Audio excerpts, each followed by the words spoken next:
ஐயா இந்த ரேபிடோ புக் பண்ணிருந்தீங்களா ஐயா? ஆமாப்பா என் பையன் இங்க நிக்க சொன்னாம்பா. ஏதோ ஒரு வண்டி வரும், நீ அந்த தண்ணி கூட போய் பஸ் ஸ்டாண்ட்ல போய் வந்து இறங்கிக்கலாம்பான்னு சொல்லிட்டு போனாம்பா. இங்க நிக்க சொன்னாம்பா. அது நான் தாங்க ஐயா, நான் தாங்க. சரிப்பா.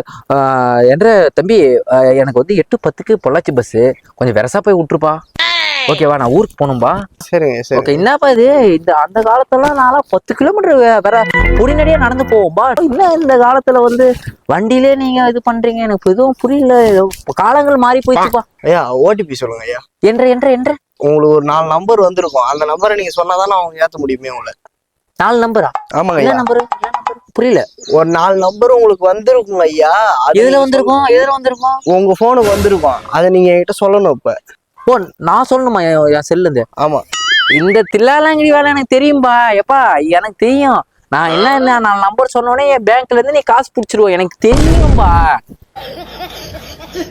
நான் வந்து இவ்வளோ ஒரு இதா இல்லாம என் பையனை நாங்க பாண்டிச்சேரியில கல்யாணம் பண்ணி கொடுத்து என் பையன் 1.5 லட்சம் சம்பளம் வாங்க வைப்பனா சொல்லு? அவ்வளோ என்னன்னா பார்த்தா கேன பையன் மாதிரி தெரியுதாப்பா.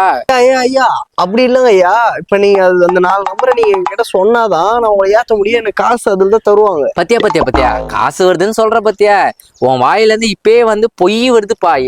நான் வந்து அவ்வளவு விபரமா இருந்ததுனாலதான் என் பையன் எங்க பாண்டிச்சேரியில கல்யாணம் பண்ணி கொடுத்து 1 லட்சம் சம்பளம் வாங்குறேன். ஐயா அப்படி இல்லைங்க ஐயா. எனக்கு வேணாம்பா, எனக்கு ஓட்டிப்பே வேணாம்பா. நான் அப்படியே பொடி நடையா நடந்து வெரசா போயிடுறேன்பா. மணி 7 தாப்பா ஆகுது.